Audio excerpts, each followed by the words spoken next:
trucking, got my chips cashed in. Keep trucking, like the Doodah Man. Together, more or less in line. Just keep trucking on.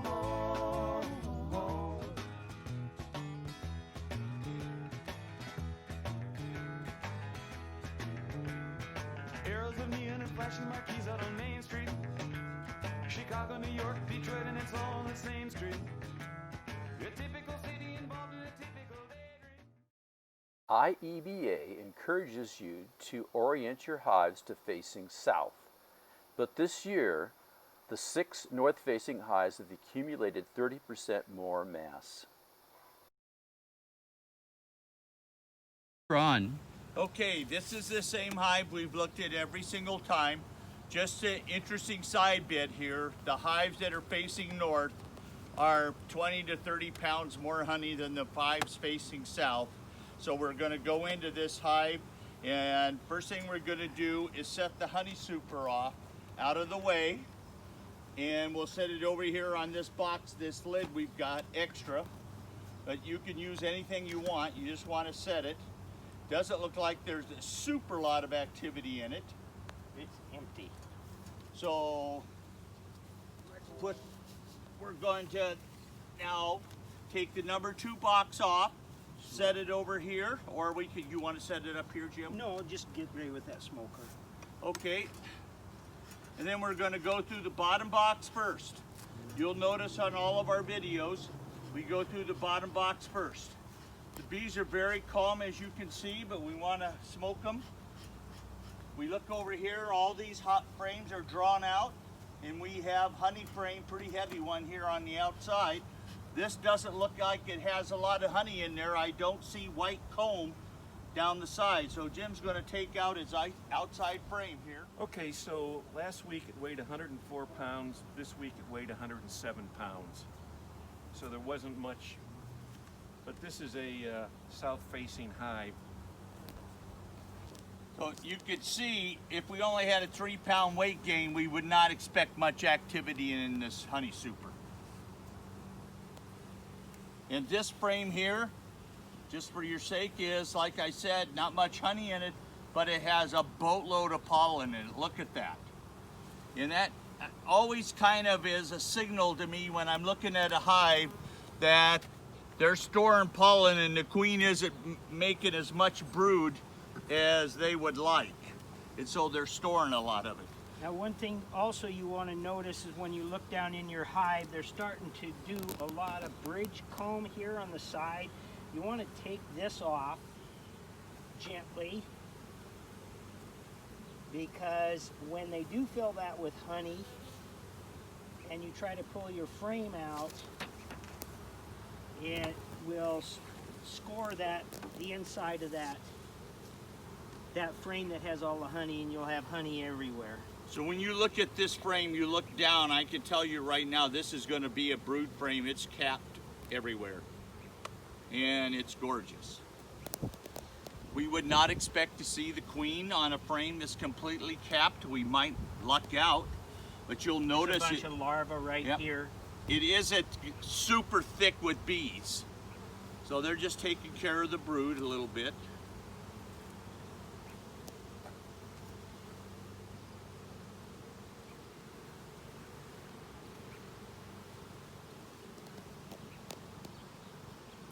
Now, she hasn't gone back yet and started laying in here. This is all emerged over here, but look at all this pollen here. All pollen. And I don't see anything else. No more larvae or eggs up in there.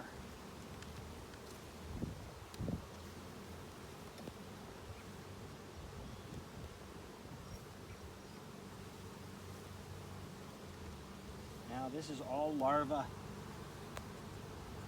Looks real nice. See that bright white larva right there? She's gone back and laid through there, and she's come back through here and laid through here. So I think I'm seeing a lot of pollen on the front part of the frame. Yep. In the earlier hive we looked at, we saw the same thing. The pollen was at the very front of the hive, not in the back. I wish I could tell you why. Ooh, That's look at a this solid now. frame of brood. Now, in the past, we've seen a lot of queen cells, and so far we have not seen any.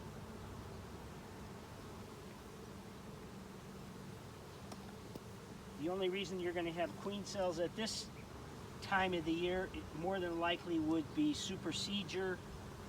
It's getting awfully late for them to be swarming. Not that they won't. They've pretty well given up on the swarm thing, I think. There's 2 frames in a row that are really nice brood frames.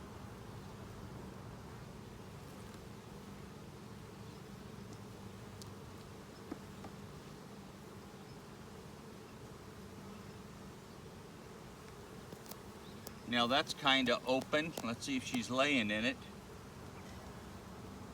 In that upper left-hand corner, you can see the contrast between the light-capped honey cell and the dark-capped brood cell. Yep.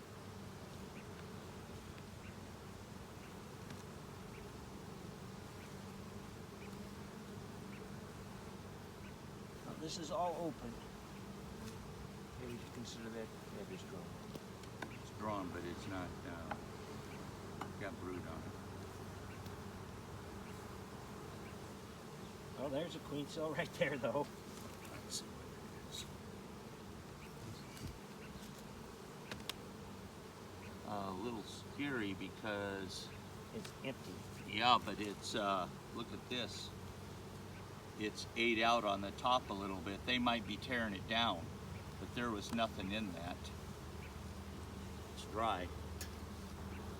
They build them and then they tear them down. So let's go through number 2. We might find a queen there.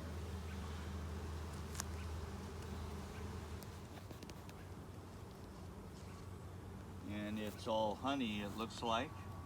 See how white that is? They haven't had time to run over it and turn it brown with their dirty feet.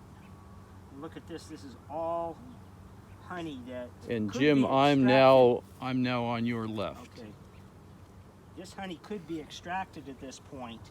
These cells are, even though it's not capped, they're over 80% full.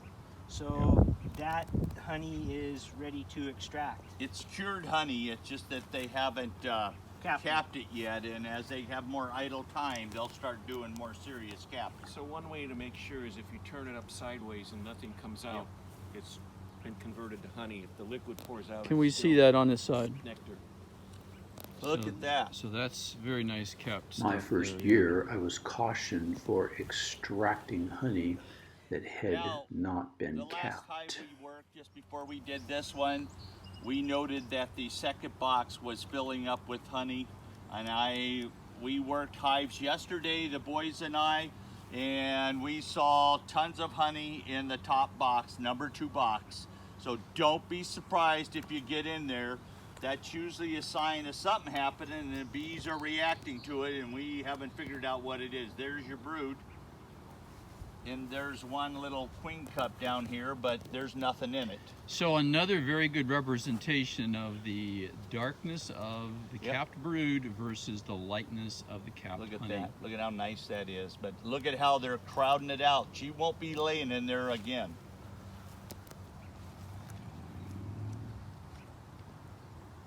Another one with brood. Now she might be able to save this one because it's so big and they got other places to put it. But do you have eggs large for there? No. Always remember to work over the top of your hive. Don't take your frame and look at it out here like this. The queen could be on the back side of that frame, and she could fall off and you could step on her. Or leave her out there all by herself for the rest of the day. So she's got a couple frames of brood upstairs. So we're doing pretty good with brood. We're at about, what, 6 frames now? Yeah. There's a So bunch of 6 to half 7 frames is, I wouldn't expect much more than that right now. We haven't seen her yet. And we're not doing good finding queens at all No. today.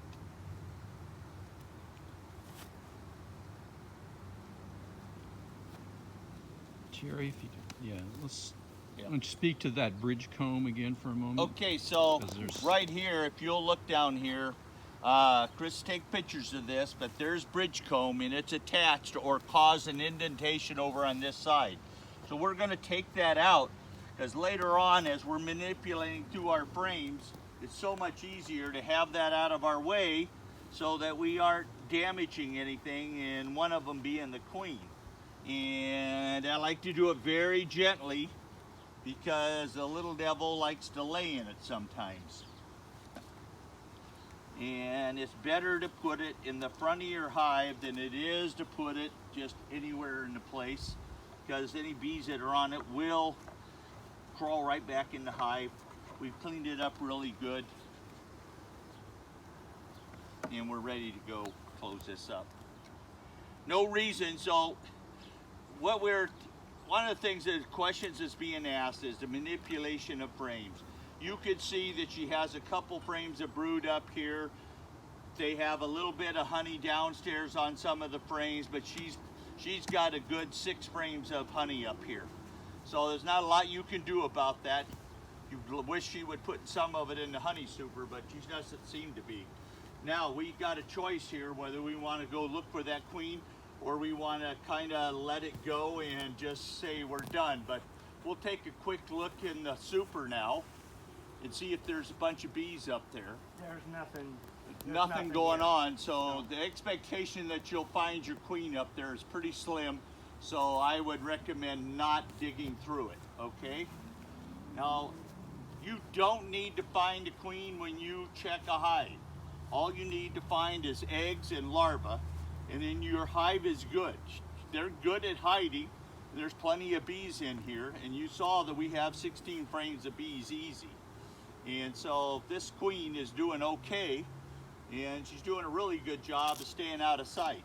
It's not worth your time and effort to go back through just to find the queen. You have a better chance of hurting her. Right, you have a better chance of hurting her. You're going to disrupt the hive again. We know that there's eggs and larvae in there, so close it up. And just so you know how stupid we are, she's right here. I just saw her duck her butt down into a pile of bees and she's hiding from us. Jerry means abdomen. There she is, and guess what?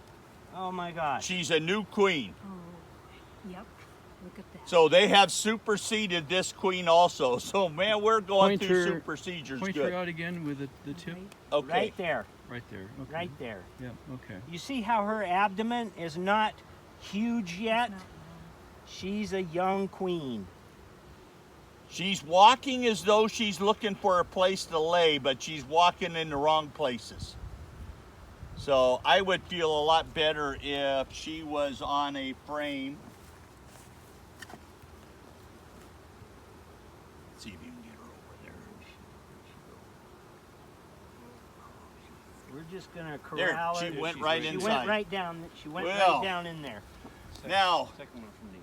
I'd like to tell you that we're such good beekeepers that we wouldn't let that happen, but. And you saw how quick she looked to hide under the bees, so just for observation purposes. And that's why you always want to look, like here, you got bees on the side of this where I braced that frame. You always want to look and make sure the queen isn't there if you didn't see her in the box. Especially if you see a small ball on the ground Yep. or on the side of the box. They're gonna cover her.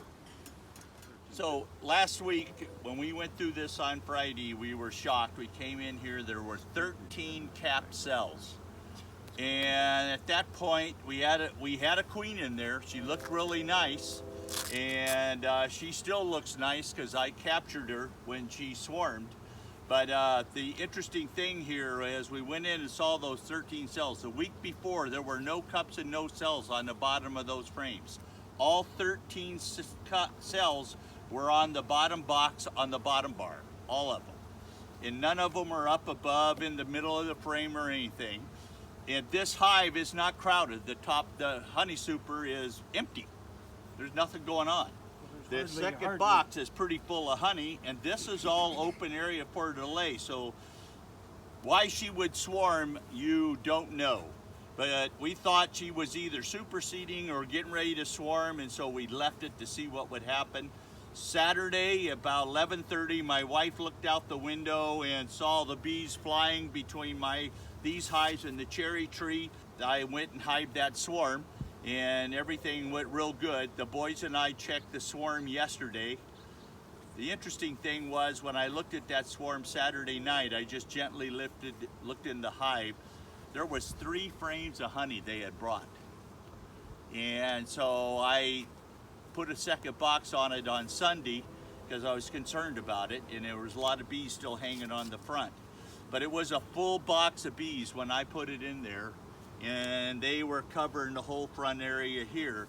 And but as soon as the queen went in there, they started fanning on the front entrance, and they came in there. I posted a video, I think, showing the swarm in the tree and stuff as it settled in, but they were flying around. In about 5 minutes they had settled into the tree and everything looked real good. And it was real easy to hive the swarm. Just brushed them off of this big trunk of the tree, and well, I was done. But we found 13 cells in here, and we started going through it to see what we could find, and that we didn't know. What have you found here? So what we found here today is the cells have hatched. We saw the queen. So at this point, instead of going further through the hive, we know she's not laying yet. She's only been hatched out for about 6 days. So we're just gonna close it up, and next week we'll go through, try to find her again, mark her with a blue paint, and see if she's laying eggs, which she should be next week when we go through this hive. So we just went through this hive, and we had a bunch of cells in it. The honey super is clear full, looks just like this, all the way across. Every frame is loaded with honey, and so they're feeling a little crowded. There are lots of bees down there, and she's got about 11 frames of brood, so this baby's feeling real crowded. I'm going to super down to give them extra room right above the brood area. And you would refer to this as supering down? Supering down is when you put the empty super down, the full super up. So we will put a box on it. Unfortunately, all we have today is drawn frames. So would one of you boys grab that box there? What we're going to do is set this empty on there, which will give them plenty of room to move their honey up, and they won't feel crowded. And because this is all drawn comb, we are going to space 7 in an 8-frame box. And as you can see, they're spacing it right there. Donnie is. And you want to grab the super. And then the key is carefully set the super on so you don't mess up your spacing. And we got a few bees on the bottom there, so always check the bottom. Okay, get the daddy long legs out of the hive. Okay, now just so you know, they're drawing this out. We're going to leave the 8 in there. A lot of people would take one of these out, respace them, and give them more room. I kind of like to have that first time we draw them out, they stay 8 together, causes a little bit more scratching or cutting with my knife than during extracting, but it does make for a really nice uniform comb. You don't need to worry. They have not put burr comb to the outside edge of this at all. See this balls of bees? We kind of don't want them balled up there. We want them to go down and separate out. So Jim, move it over a little bit more. There you go. And you'll want to just scrape them off. You could set that between the 2 boxes like this if you want. Scrape them off, give them a chance to run down, then put it on. It's fine to put down. But sometimes I've seen the ball be 2 inches of bees. You could hurt some major bees. And you could, if you were just one person, do some shaking of that, although it becomes problematic when that box is very heavy. It's really good time to use your bee brush.